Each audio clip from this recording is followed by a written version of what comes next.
Welcome to Bibliophiles Anonymous, episode 52. I'm Denise. And I'm Jess. And today is a very special day. Well, this whole week. It's been a very special week. We are celebrating Banned Books Week. Yay! Yes. For anybody who doesn't know what Banned Books Week is, and you've probably seen a lot of stuff about it, if you're on any social media sites, Facebook, Twitter, Tumblr, any of them, you're going to see stuff about Banned Books Week. And basically what it is, the American Library Association set aside this week, it's usually the last week in September, to talk about issues of censorship and book banning, and pretty much just to kind of open up a dialogue about it and encouraging people to report when there are books in their community, in their schools, that are being challenged, so that it can kind of raise awareness in a way. I think pretty much everybody who's listened to our show knows that this is a topic that we feel pretty strongly about. Yes, definitely. Censorship is a very large soapbox of mine. Yes. Yes. Mine too. So, that means that this should be a pretty good show. Because I have a whole bunch of stuff to talk about. You're prepared. I've been thinking about this episode for a while, so, yeah. And I don't usually put this much work into an episode. I don't do a lot of research for the show, and if anybody thought that I did, sorry, I don't. Yeah, we just kind of wing it. Yeah, flying by the seat of our pants is our chosen strategy. So, but no. It's worked for a year, so. Yeah, that's true. If it ain't broke, don't fix it. But I've got several talking points and some things to share. So, but before we get started, just really quick, let's talk about what we are reading right now. I'm still working on City of Glass, which has sort of taken a back seat because when we left this morning, my dad had a doctor's appointment in Birmingham, so I went with him there. And when we left this morning, I grabbed Queen of Shadows to take with me because I was like, okay, if I try to read City of Glass, I'm going to kill my phone before we ever get home. Yeah. My battery is going to die. So I probably don't need to do that. Well, I'll take this because that's what we're discussing on the podcast next week. Right. That is Queen of Shadows by Diane Sylvan. I've already made it almost halfway into the book, just sitting in the waiting room waiting on him. Oh, wow. Okay. It was one of those that, I got into rather quickly. I thought you might. Yes, it's good, though I must say, I want to strangle, what's his face? David? Is that his name? The main guy? Yeah, the prime. Yeah, that's David. I want to strangle him because he can't see what's so obviously clear to me. Well, he's a man. This is true. Vampire or not, he's still male. Well, I mean, I have to say, if we were talking about our book crushes, David Solomon is one of mine. I like him. Well, in all honesty, he'll probably end up being one of mine, but right now I kind of want to slack him. He gets better. Yeah. Good. Because I'm just like, are you dense? Yeah, pretty much. He's in denial. Yeah, obviously. But yeah, that's what I'm reading. Okay. Well, I am reading, I can't remember if I mentioned this last week or not, because I just finished If I Stay by Gil Foreman. I think I talked about that last week. So this week I have been reading the sequel to that, which is Where She Went. And it's really different from the first book, which I was expecting it to be different just because, the first one basically is dealing with a near-death experience. And, you can't do that 2 books in a row, typically. No. So this one, it's changed narrators, and it's almost more of a character study between, like, in the relationship between 2 characters, 2 people. It's actually really good. I'm enjoying it, and I'm wondering where it's going right now, because it's, as far as, like, usually you have characters that make, like, a big change, or there's some kind of character arc, they're different from where they started. But both of Right. these characters have been through so much in the previous book that it's kind of difficult. They've already changed so much that it's hard to see where they're going to end up by the end of this one, if that makes any sense at all. Right. But it's really good. I like it. I might even like it better than the first one, but that's going to be really close. I don't know yet. I will get around to reading those eventually. I have them laying around here Well, somewhere. they are good. They are very good. I like them anyway. So, if that tells you anything. So, since we do have a lot to talk about, we're just going to jump right into it. And yeah. Now I went on the ALA's website because they have a whole bunch of tons of information there. And I was looking at there's a lot of statistics and that sort of thing, and some of that gets a little bit boring. But they have a lot of stuff that's broken down by either by year or by decade. And for the decade, this is 2000 to 2009, because I guess the current decade, we're still kind of in the middle. They had 5,099 challenges that were reported to their office, and the top reason was due to the material was sexually explicit. The next most popular reason was due to offensive language. Then next up was that the material was unsuitable for the age group it was being presented towards. Then next up was violence, and then the last one was mentions of homosexuality. God. Yeah, so those are the main reasons why these books are typically challenged. Which I don't think was a big surprise to anyone. Well, no, No. not really. I just, oh God, it just really just cheeses me off. Cheeses me off bigger than anything. When these people want to start waving their arms and screaming about a book and trying to get it removed from libraries and classrooms, I'm just like, really? What exactly is it that you're trying to accomplish? Well, I mean, don't get me wrong. There is a such thing as age appropriateness. right. I understand that age appropriate is, that exists, and that is on the parents to decide what's appropriate for their children to read. And if you don't want your child to read it, then fine, you tell your child not to read it. You don't try to remove it from a library. Well, the thing is too is that a lot of these cases that I've looked into, the teacher knows that the book might be difficult for maybe some kids who are sensitive, perhaps, but in a lot of those cases, they will provide an option. Like there's one I'm going to talk about a little bit later, that there was the book that was challenged, and then they sent out a letter to the parents saying this is what we're going to be reading, and these are some. I mean, they were actually really upfront about it, and said if you don't want your child to read this book, then this is an alternative book that we're also going to talk about. And instead of just saying, well, okay, I think my child should read this book instead, they tried to ban the whole thing. See, that's ridiculous. Yeah. And no, this is another thing that's cool on the ALA's website. They have the top 10 challenged books by year. So last year's top 10 list, since we like lists on this show. Yes, very much. And the first one just makes me laugh. It's the Captain Underpants series by Dave Pilkey. I've never heard of those. They're kids' books, basically. Number 2 is The Absolutely True Diary of a Part-Time Indian by Sherman Alexie, which I have more information on that one, actually. Yeah, I posted about that one on our website. Yeah. And the next one is 13 Reasons Why by Jay Asher. The fourth one, I actually could understand why people have a problem with it, and I'd have no idea why it would be in a school anyway, but number 4 was 50 Shades of Grey.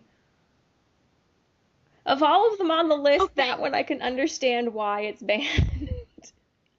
Yeah, but even so, like I said, a school library shouldn't have purchased it to start with. This is also true. So, Yeah. Okay, let's see. The next one is And Tango Makes Three by Peter Parnell and Justin Richardson, which I don't know. I've never heard of that book. The reasons that it was banned was homosexuality, so I'm guessing there's something in there about that. I don't know.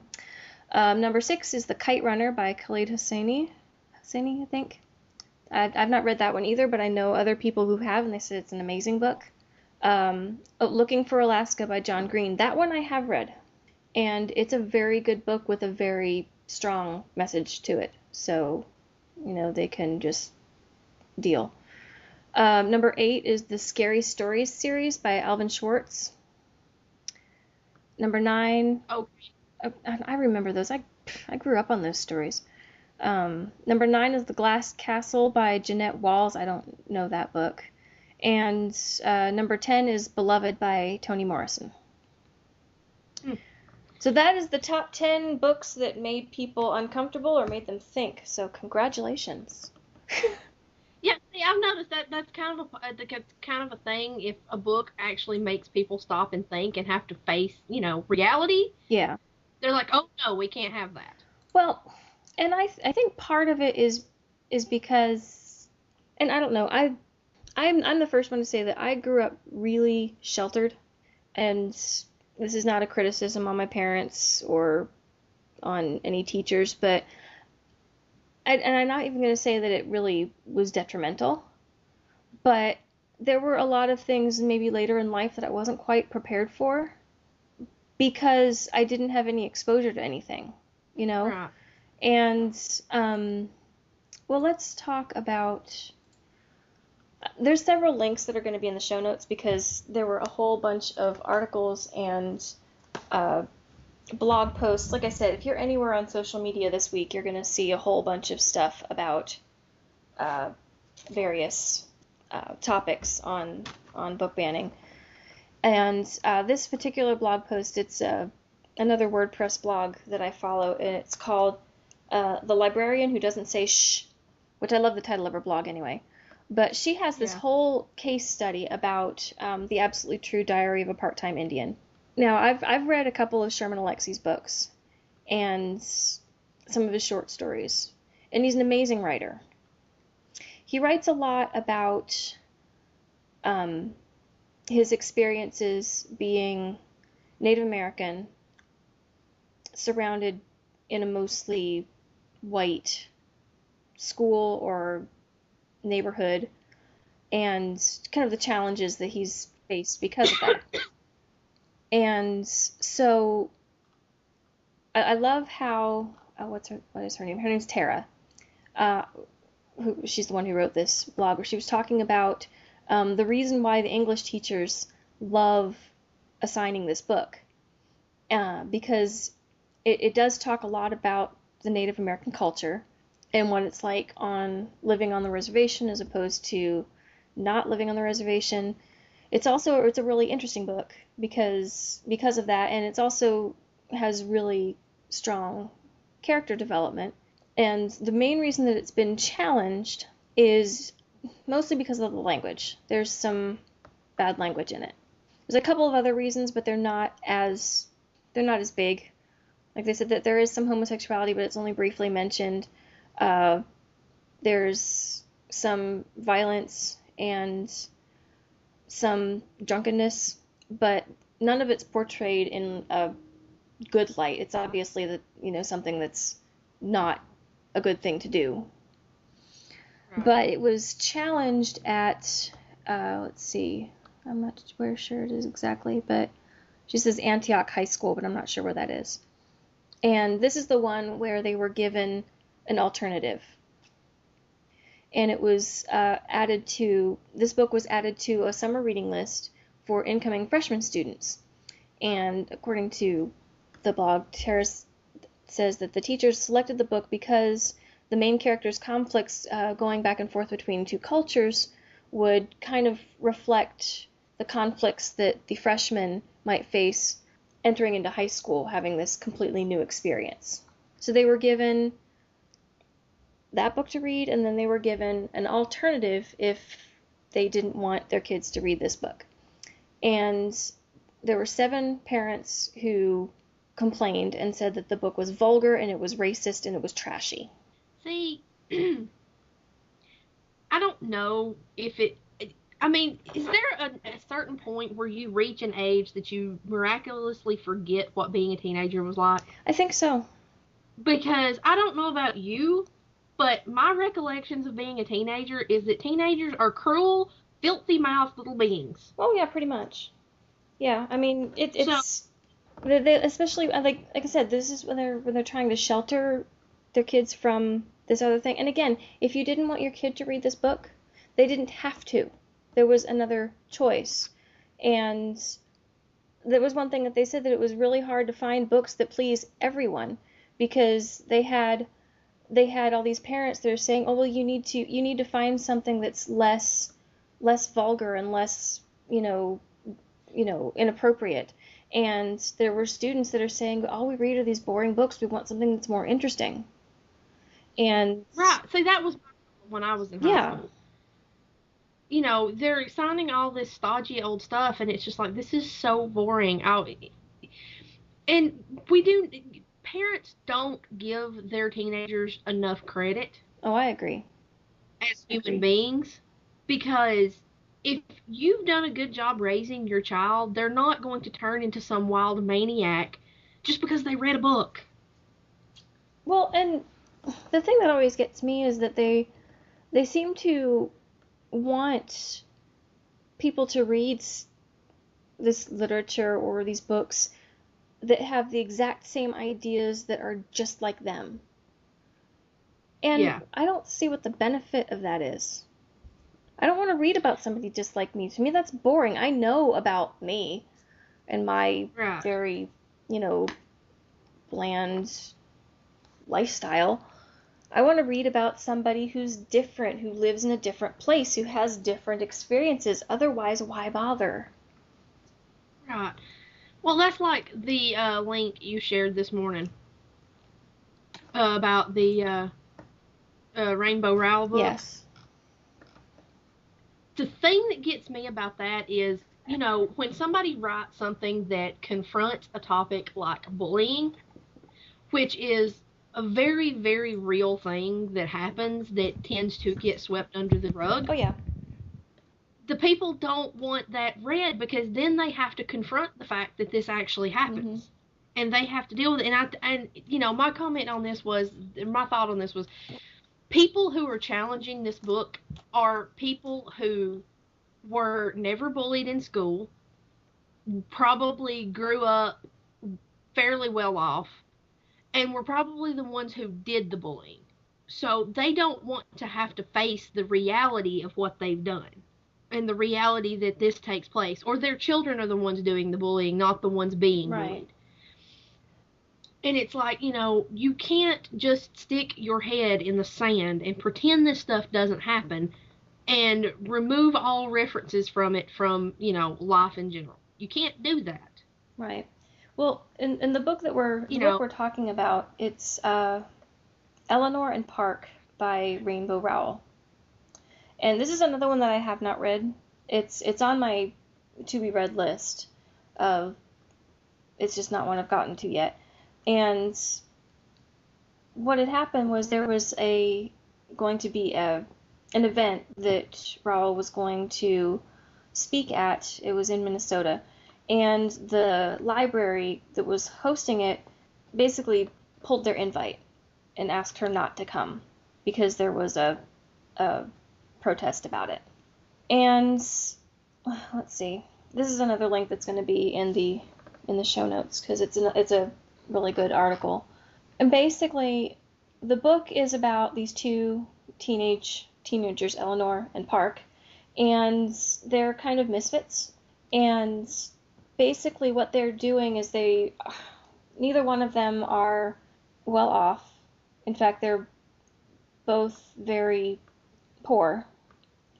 And they have to deal with bullies. They have to deal with some abusive situations at home.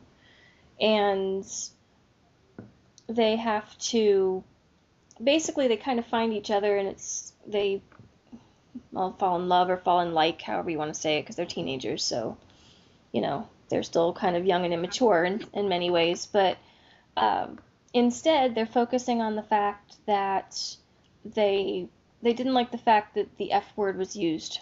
Well, let me just tell you something. When I was in high school, everybody said that word. And let me just tell you, if you have children who are teenagers who go to public school, they're saying that word. Okay. They don't even have to be teenagers. The first time I started hearing it at school was in the 6th grade. Well, yeah. I mean, if you have kids, once they start getting into middle school and high school, there's going to be a lot of them saying that word. You may not know about it because they're smart enough not to say it in front of their parents, but they're saying it. Yeah. As I was. And I still do. Just, I know when to keep it to myself. Well, and the thing is that other reasons why they were saying they didn't want the kids reading it, or they didn't want her to come and speak. The reason they said that the content in the book, they viewed it as being pornographic and too controversial. If you go down further in here, like I said, I have not read this book, so I don't know all of the details about it. But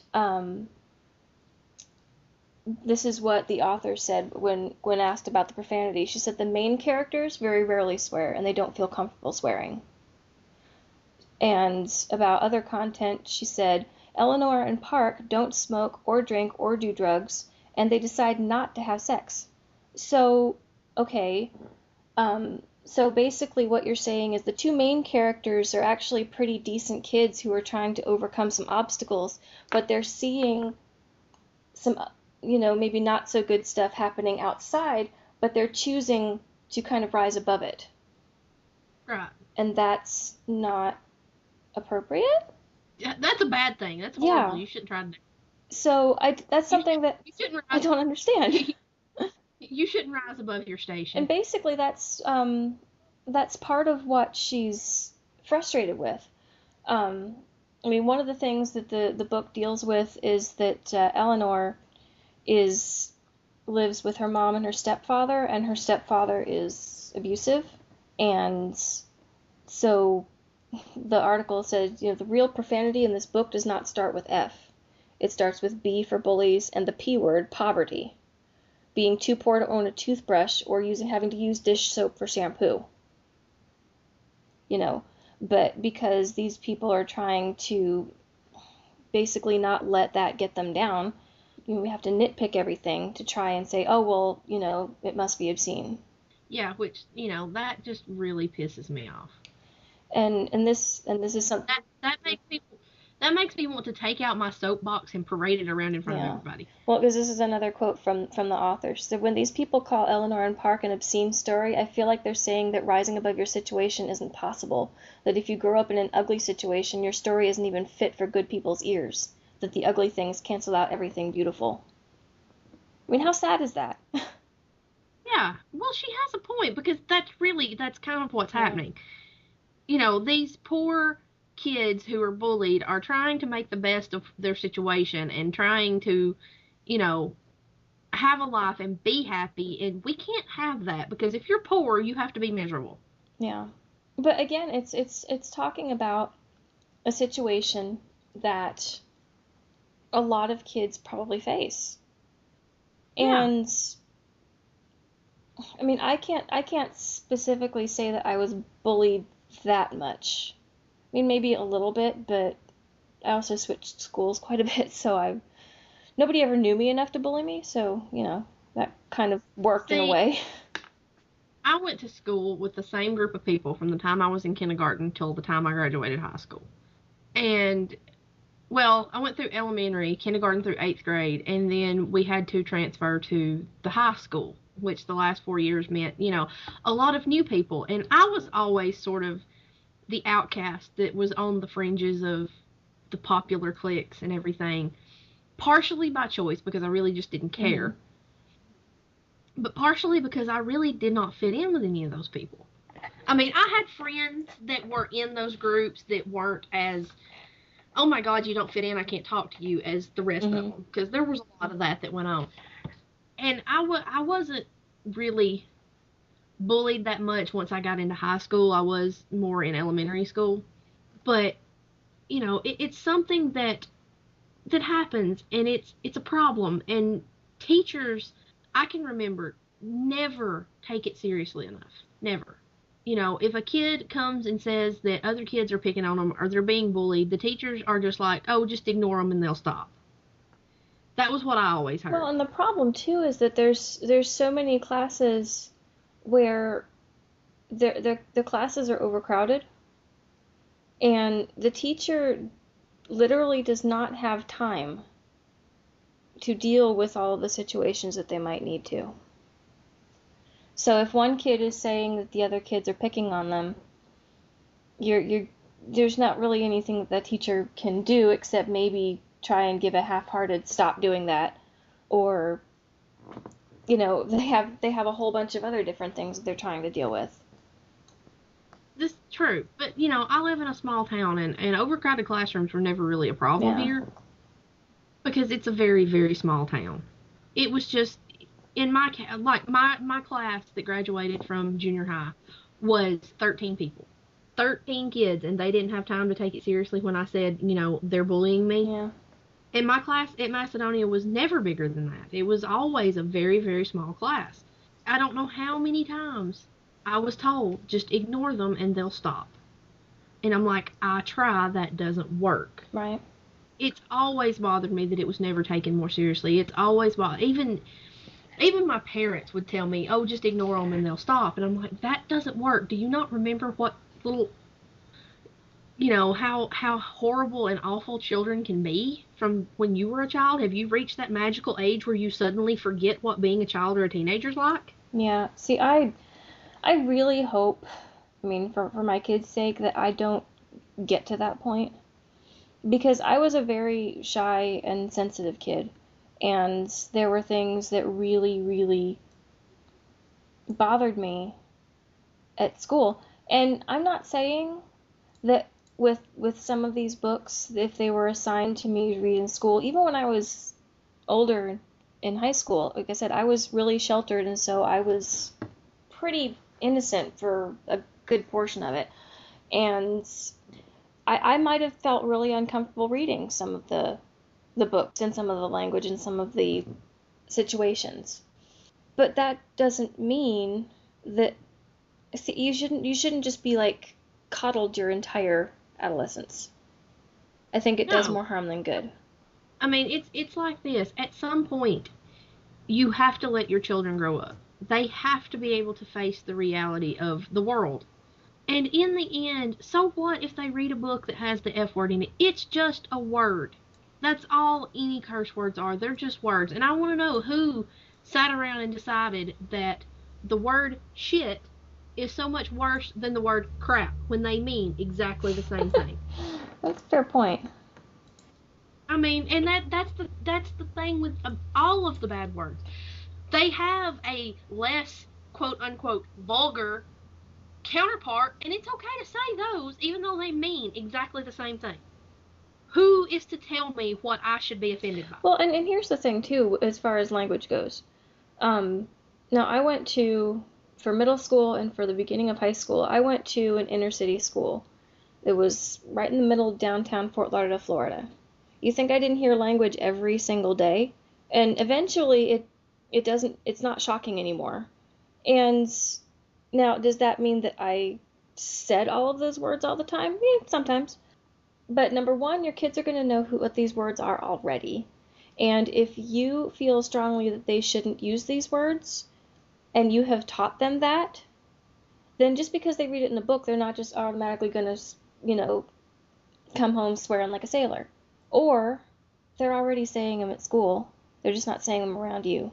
And that's going to probably be about 80 to 90% of most of the kids at schools these days. So that's really something that you need to talk to them about.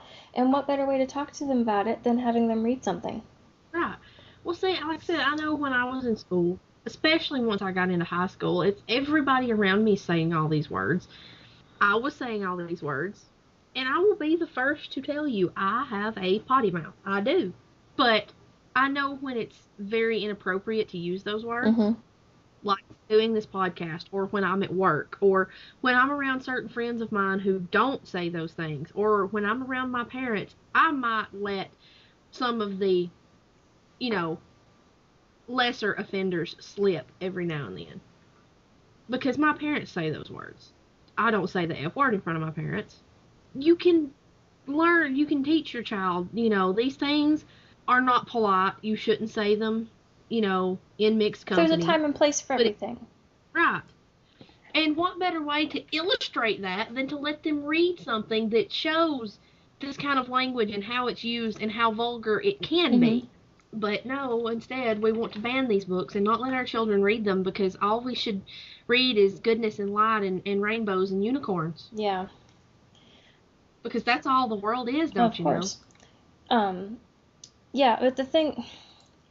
And we brought this up when we were talking about the bullying, and one of the things, and one of the reasons why I think that these authors write about these subjects is because either they've been through something and they need to express that in a way that kind of shows other people who are going through that situation that they're not alone.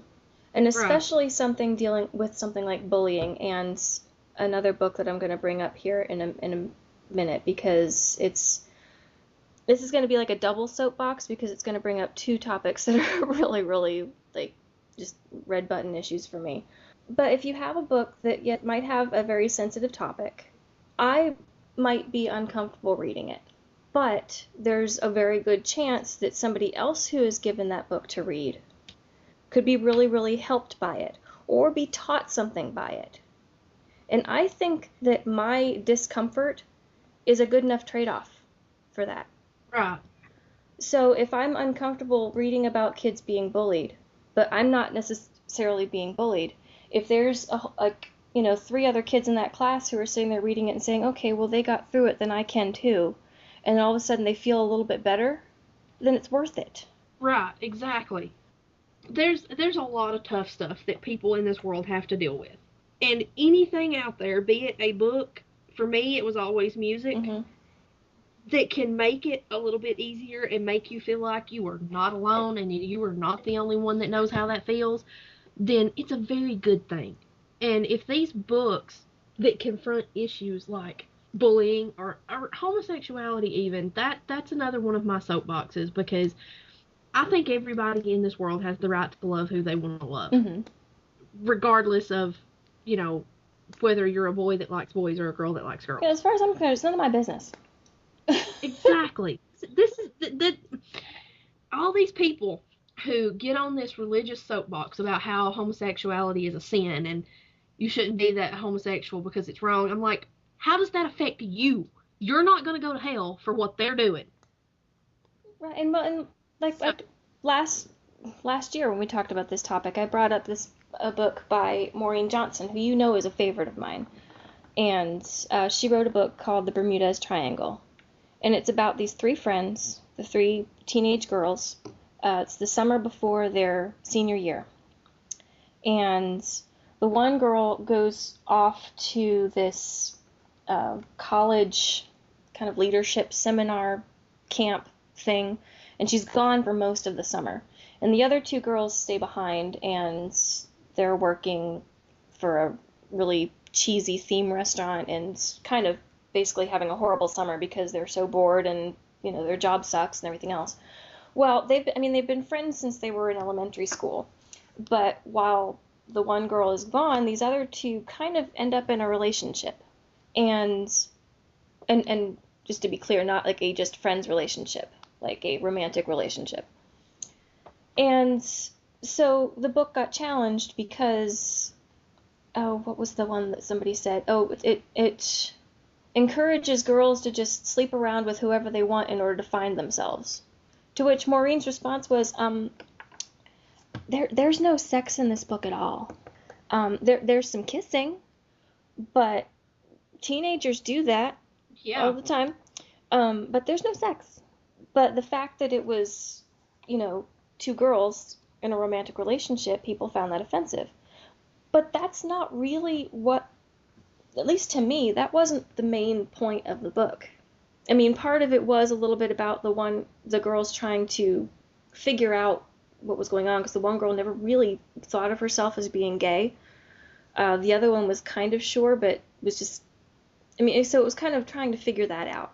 But a lot of it had to do with the fact that when the other girl came back home, all of a sudden her two best friends are kind of more than that, and how it affected the three of them as friends.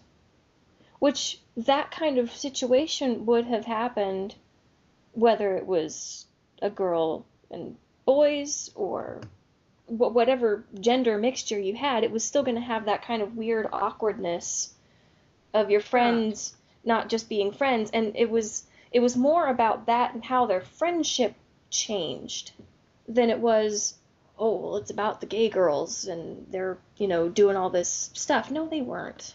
They were trying to figure out themselves, just like every other teenager out there, because that's what teenagers do. You have to wonder sometimes if the people who challenge these books actually read Very them. few of them actually do. And it's like, how can you sit there and judge and challenge the book if you're not going to read it? Yeah, that's a big issue with me. It's like, if you're going to make a judgment, then you need to sit there and you need to actually read the book objectively. Right. And see what the deal is. Because obviously that one lady didn't read it if she thinks that, oh, well, it's just all of this, they're sleeping around. No, they're not. They're not. There's... Okay, there was one time where they were, like, literally sleeping. But that's all there was. There was sleeping.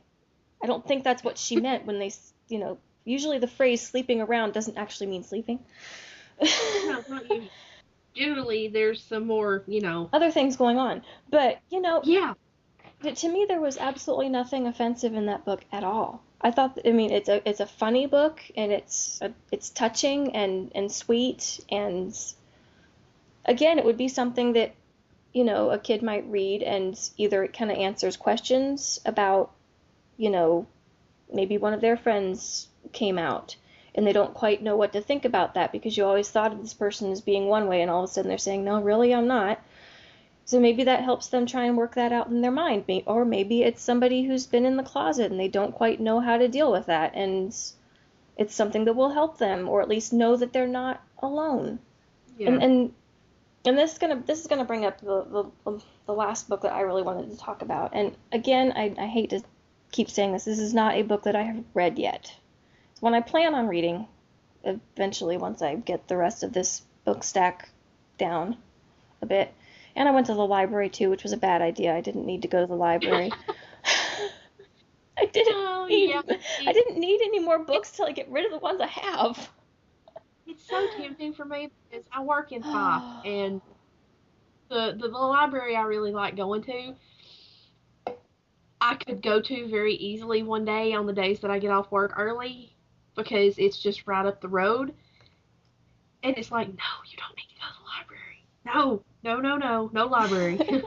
You have enough stuff going on. You don't need to go to the library. You don't have enough time to read the books you own now that you have a job, so no. Okay. Well, like I said, this is the book that actually has two really big soapbox topics for me. The book is called Speak by Laurie Halse Anderson. And one thing I have to say about this author, she does not shy away from difficult topics.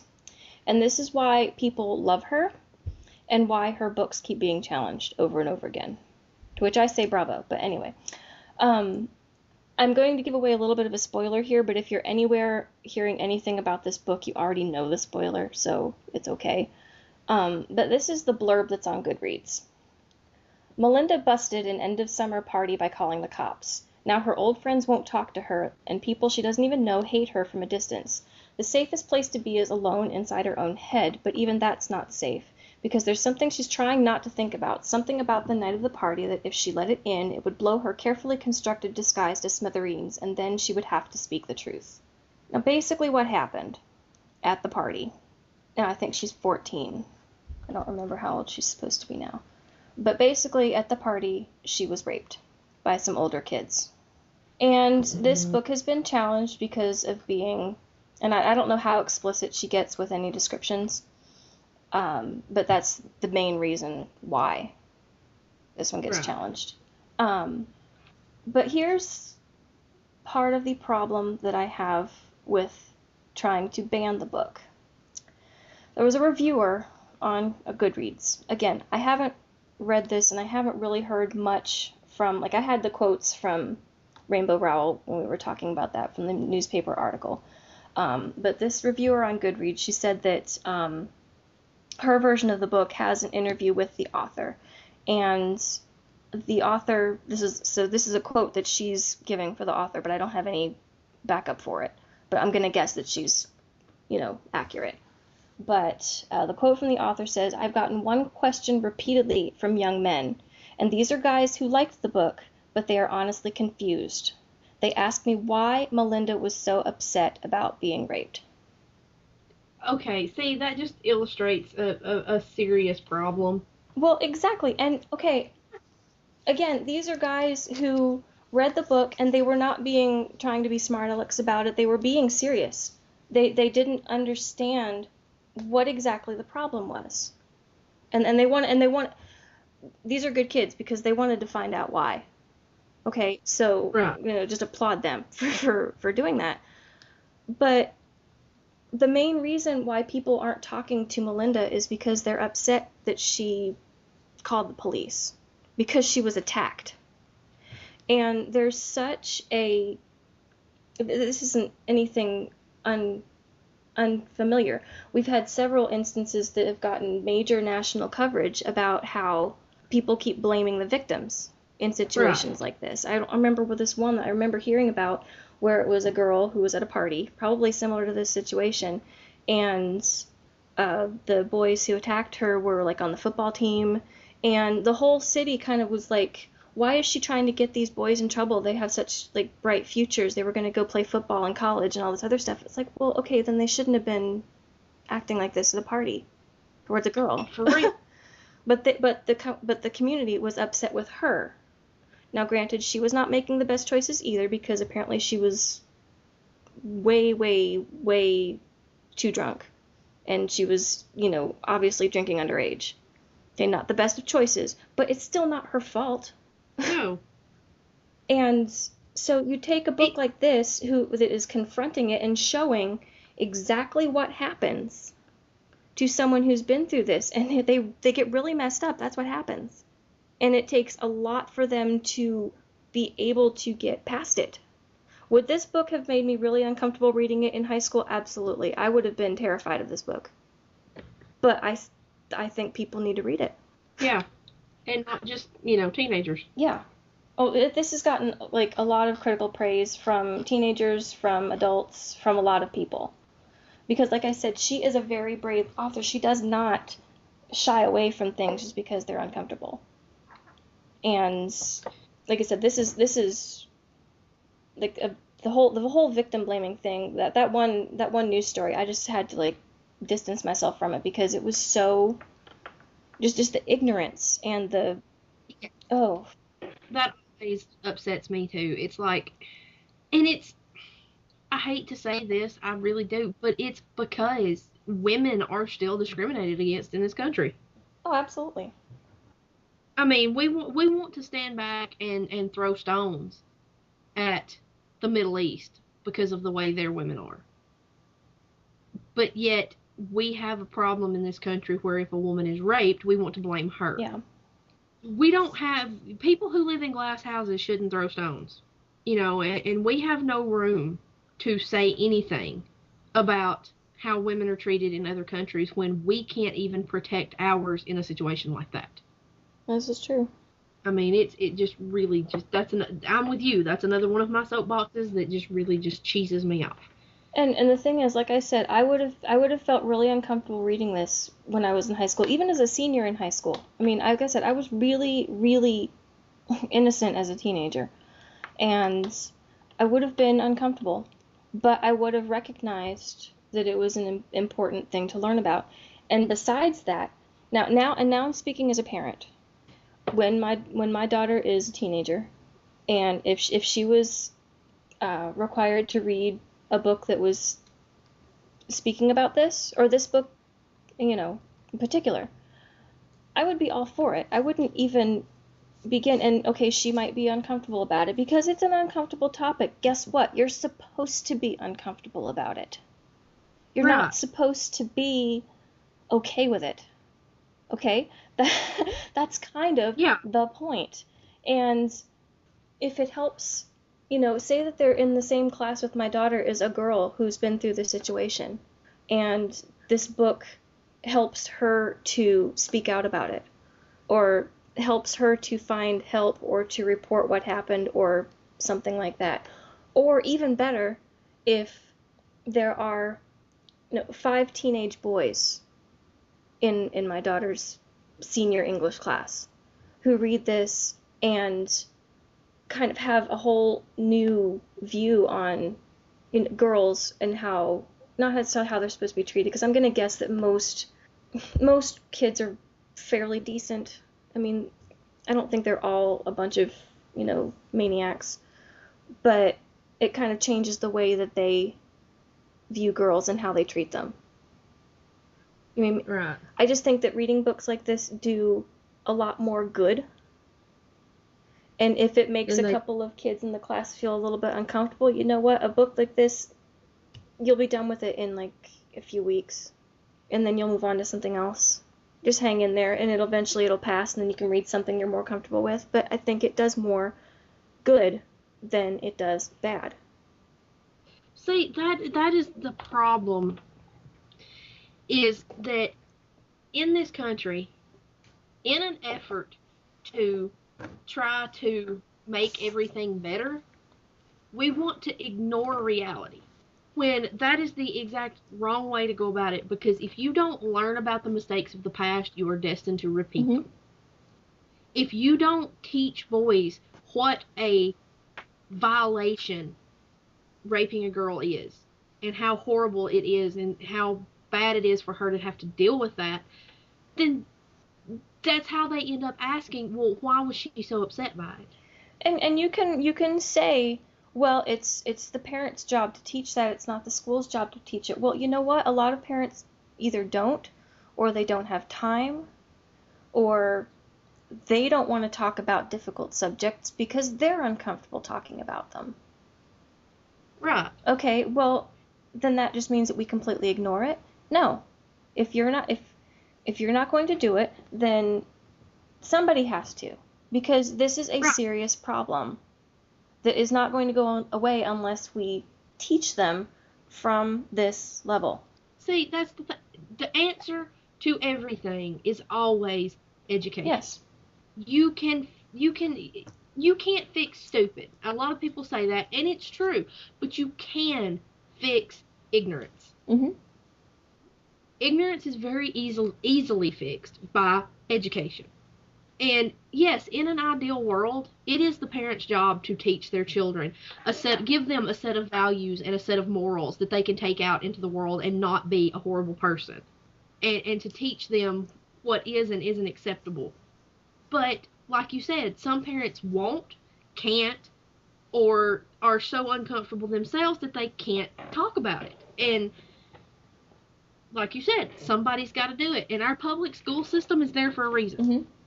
It's there to educate our children, even about the tough stuff, if needs be. And I'm also going to guess that if a book like this was assigned, that because of the strong nature of the subject matter, there would probably be an option.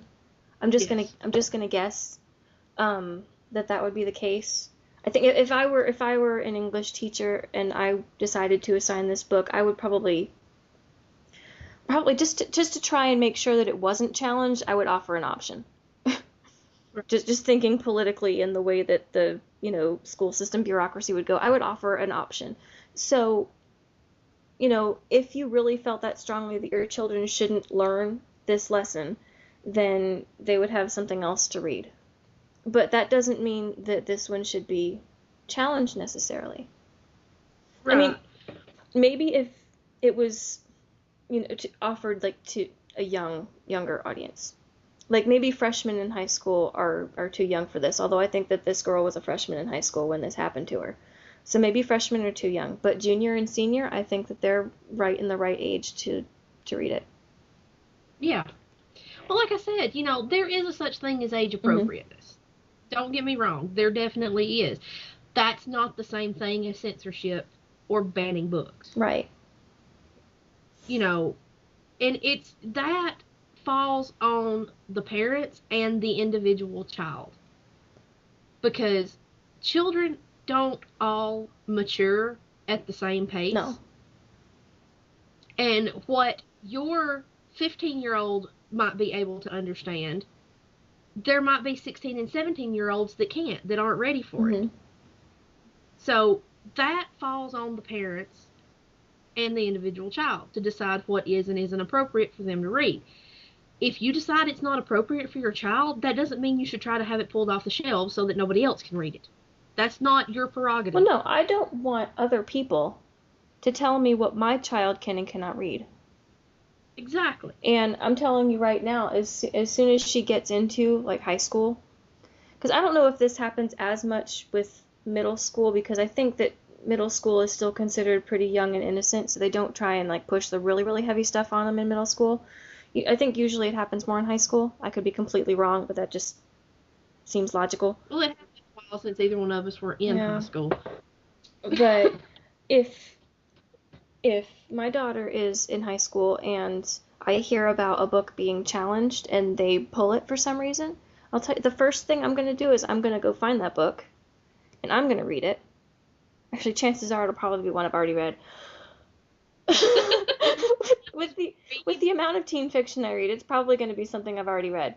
But I'm going to go get it for her and give it to her. Because if it's something that they consider that's going to be a tough subject or something that's going to make certain people uncomfortable, then I think it's something that they need to learn. Yeah. Because half the time, like I said, it deals with something like this, with like rape or sexual assault, or it deals with bullying, or in the case of the Alexie book, it deals with racism. And all of those things are things that you need to know about. Maybe somebody who's and I don't want to say that racism is going away, because obviously it's not. It's still a problem, but I mean we've made some headway. It's and it's funny because my daughter, she's so sweet, and she's turning 9 tomorrow, and that just blows my mind. But like she'll see like African American kids at school, or like an African American person in the store or something, and she'll ask about something and she'll say, "Oh, it's next to that brown person." And I'm like trying to, I don't want her to say anything because I'm afraid they'll be offended, but she doesn't mean it like as a racial thing. She's just being descriptive. Because, they have brown skin as opposed to hers, which is, not. But, and that's a very simple thing, and I'm trying to kind of teach her not to say that, because, like I said, I don't want anybody to be offended. And obviously she's not racist because she has no point of reference for that. Right. But say you have, a school that has very, very drawn lines. Like the school I went to, there was a large black population. I think that. Whereas in my school there were none. Well, I think the percentage, because they had like the census kind of thing, the percentage was 13% non-black, and that included whites, Hispanic, Native American, Asian, and whatever else. I don't know, but so yeah. You had a lot of different things going on there with racism and different groups of people who didn't like each other. So, that's a fairly heavily weighted on on the minority side, which is actually kind of nice. So I say sometimes I have a little bit of an idea what it's like to be in a minority, because I'm very, very white, extremely white. I practically glow in the dark. But, so it was like, I kind of had a small glimpse as to what it was like to be a minority, and it's uncomfortable. Sometimes. Yeah, see, at my school, those of you, we discussed, I don't know if you're just tuning in and haven't listened to our first episode. I'm from Alabama. And as much as I hate it, stereotypes exist for a reason. And the stereotype of the gun-toting hillbilly who doesn't like anybody but white people, it exists for a reason. And where I live, I mean, I never found it, I mean, I never had anything against black people, and when I was younger, I never really understood why there weren't any around. And as I got older and, listened to people talk and things, I began to realize that even here, or especially here, racism is still going strong because there just aren't any. Now, down in Scottsboro, there's lots of them, which is, 10 miles from here, or 15 miles from here. But up on the mountain, in this part of this county, no. There are actually black people who are still afraid to set foot on this mountain. Wow. Which is very sad. And it's things like that make me want to just be like, nope, I'm not from Alabama. Nope, not me. So I mean, it in certain parts of the country, it's still very, very, very prevalent. Yeah, it's where I'm living now. It's not as much, although I'm sure that there's some places or neighborhoods where it might be. I don't know. Where I am now, it's pretty evenly mixed. It's a nice melting pot, the way it should be. But again, with areas that maybe just aren't as diverse, not necessarily the gun-toting hillbillies, but them too. But places where you don't have as much diversity, it's a good thing to read and learn about other people and other cultures and other races, other nationalities, what have you. Because, number one, you'll figure out that it's really, really cool. For starters, it's really interesting and it's really fun to learn. And it'll open up your eyes. I mean, we're all human beings. That should be all that matters. It's fun to learn about others from, the cultural standpoint. Oh, your culture is really cool and I like it. But hey, we're still human beings.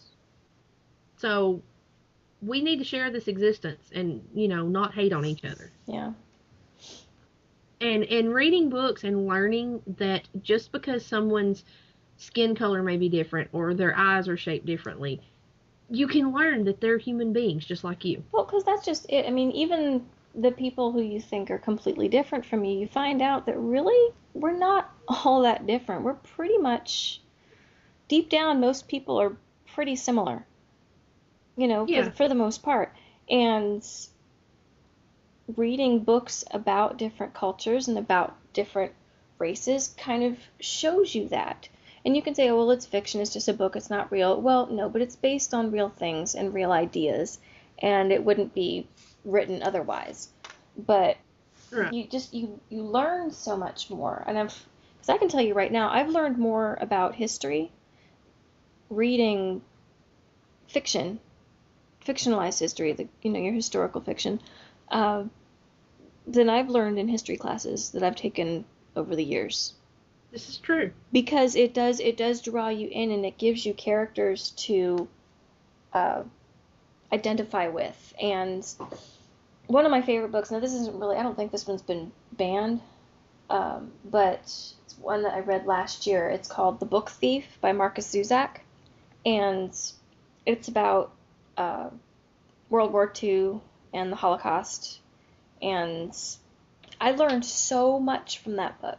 Now, it tells about a fictional family that was going through it, but you learn what it was like for this family who was hiding a Jewish man in their basement so that he wouldn't be captured by the Nazis and sent to one of the death camps. And that's part of it. There's a whole bunch. That book is really one of the most unique books I've ever read in my life. It's narrated by Death. That's It's interesting. it's so cool. I cannot recommend that book enough. And again, you learn so much about their experiences. And it brings it so much more to life than just saying, statistics like this many people were captured and killed, or the Nazis were in control of Germany for this many years. Okay, that's all like a whole bunch of facts, and it is kind of important to learn it, but it gets to be really dry and really boring, and so you don't really attach any like real importance to it. Not that it's not important, but it doesn't capture you the way that this book captured me, showing the more personal side of things. And it's the same thing with any of this stuff, like going back to the subject of the girl who was raped. You can have all of these statistics, and you can have all of these people talking about, blaming the victim, or this many girls happen here, and this is, you can have all of that, but reading something that makes it personal brings it into a whole different light. Exactly. And makes it resonate more. I mean, and if I was going to have my kids being taught about this particular subject, I would want them to be taught like this, because I think it would make more of an impact. Exactly. And it Yeah. does. It really does. I mean, it personalizing anything will always make it have more of an impact. Yeah. And I mean, it's just part of the reason I hate banned books is the whole censorship thing, because I'm violently opposed to censorship. But again, it's also because the only way we will ever learn to stop making mistakes is to learn from those mistakes and know that those mistakes have been made before, and know what the wrong way to handle those mistakes is. And when you're given a book about a tough subject that's showing how somebody's dealt with one of those mistakes, that's how you learn. Yeah. That's how you learn what is and isn't going to work. And trying to ban these books and not let people read them is a violation of everything that we should be working towards. And two, I'm always the kind of person that if you tell me that you can't read this because it's very, very bad, then the next thing I'm going to do is go hunt it down. Oh, yeah. Because I want to know why they think it's so bad. Because I'm a very, very difficult person to offend in most cases. I mean, I'm the kind of person who's more offended by things like, oh, I don't know, rape and child abuse than I am by, a few four-letter words. Right. But too many people get too worked up about those four-letter words and about things that don't really matter. And it's just like, you people are ridiculous. Yeah. Because, I mean, in the article about Rainbow Rowell's book, they said they counted so many of these bad words, including so-and-so number of gods and Christs. And I'm like, you show me one person who has never said, oh my God, in their life. Yeah, seriously. I mean, I don't care who you are. I don't care how devout of a Christian you are. At some point in your life, you have said, oh my God. So, how does that count? That's not offensive. It's not, that's just something that people say. Like I said, people are offended by the most ridiculous things. I can't read this book because she said, oh my God. How about being offended because, girls get raped and then get blamed for it? Or women can't get birth control because Catholic Church thinks birth control is evil. Be offended by something that matters. Yeah. And if you find something in there that you find offensive, then, do something more about it than just banning a book that's trying to, take a stand with something. Yeah. It seems like a waste of time and resources. Yeah. You could be doing something useful. Yeah. Like, finding a charity and donating money or donating time and, doing something to fix these problems rather than waving around a picket sign and saying, my kid can't read this book. Right. No, I agree. I definitely agree.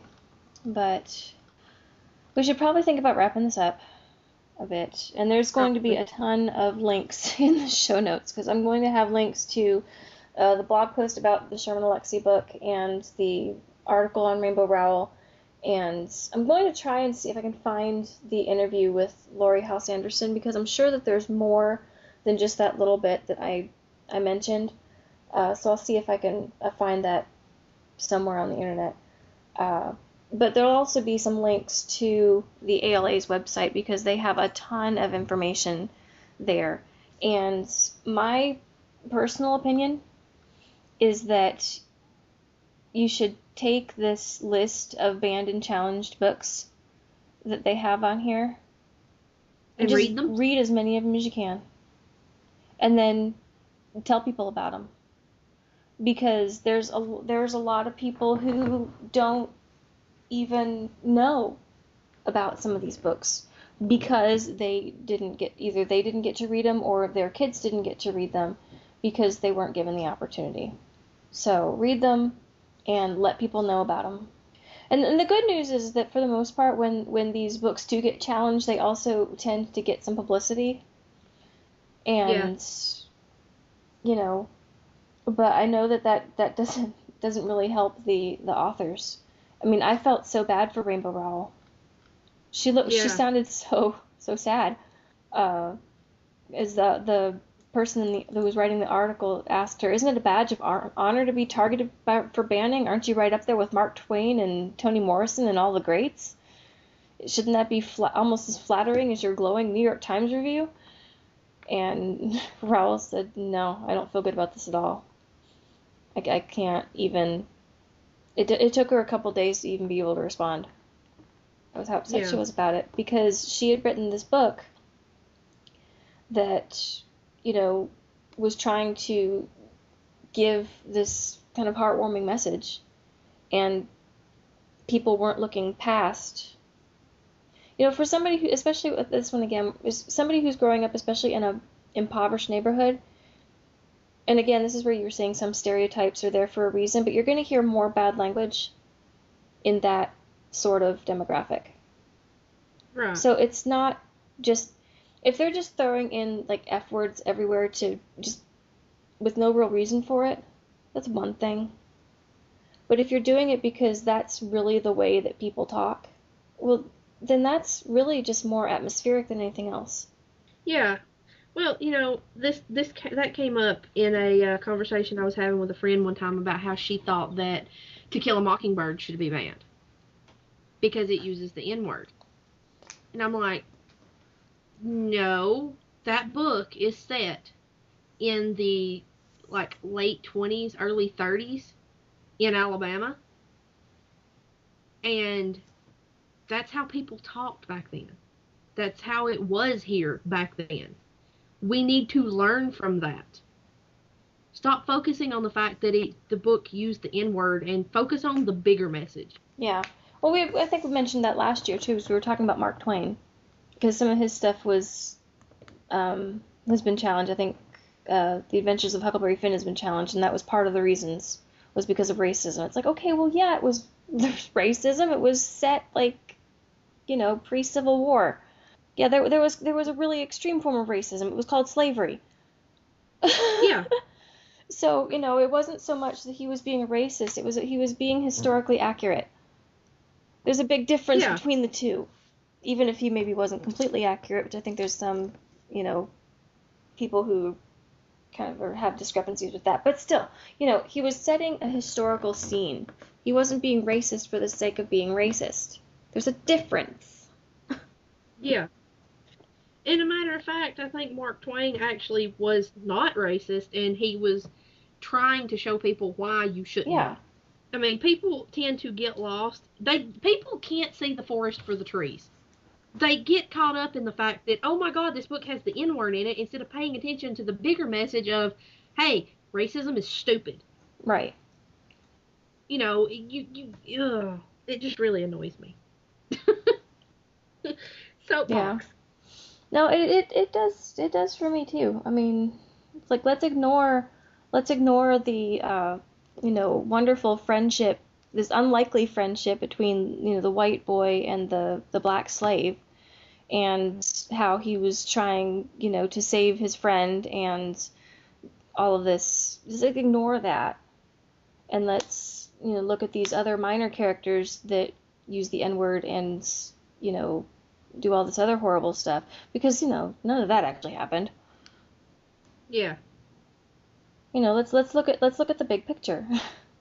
It's a story about friendship and bravery, and it's also really funny. That's you know Yeah. that's one of my favorite classics, and you know the fact that people try and harp on it, it's just like, really, come on. Again, don't you have better things to do? Apparently not. Well, anyway, I said we were going to wrap this up, and then we started talking again. So this time we're really going to do it. So go out there and read some banned books, because chances are you're going to learn something. You're going to discover a point of view that maybe you've never looked at before, and it will most likely enrich your life in one way or another. Or it will let you know maybe somebody in your life who needs to read it. So there you go. So that's your homework assignment, Yes. listeners.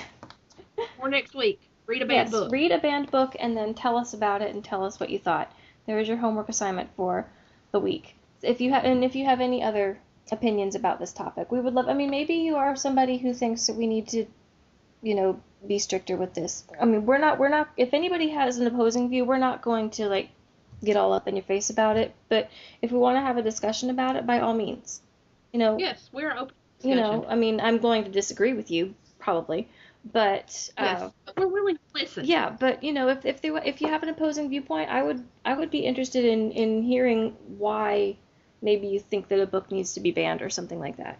Or if you have a favorite book that's been challenged and you've seen that process go through, just let us know. We want to hear more about this topic, and we're going to do this every year because I think that it's an interesting topic to talk about, and because, as you can tell, we're pretty passionate about it. Yeah. So you can contact us through email. We are bibliophiles.podcast@gmail.com. You can find us on Twitter. We are at BibAnonPodcast. Or you can leave comments over at our official website, which is www.bibliophiles-anonymous.com. So we hope to hear from you, and let us know what you thought about this show and anything else with this topic that you want to talk about. And come back next week to hear us talk about Queen of Shadows. Queen of Shadows by Diane Sylvan. One of my favorite, probably my favorite vampire series, I think. So I don't know if it would be my favorite, because I'm always going to have a soft spot for Chicagoland vampires, but it's pretty good. So we will talk about that next week. So until then, bye. Bye.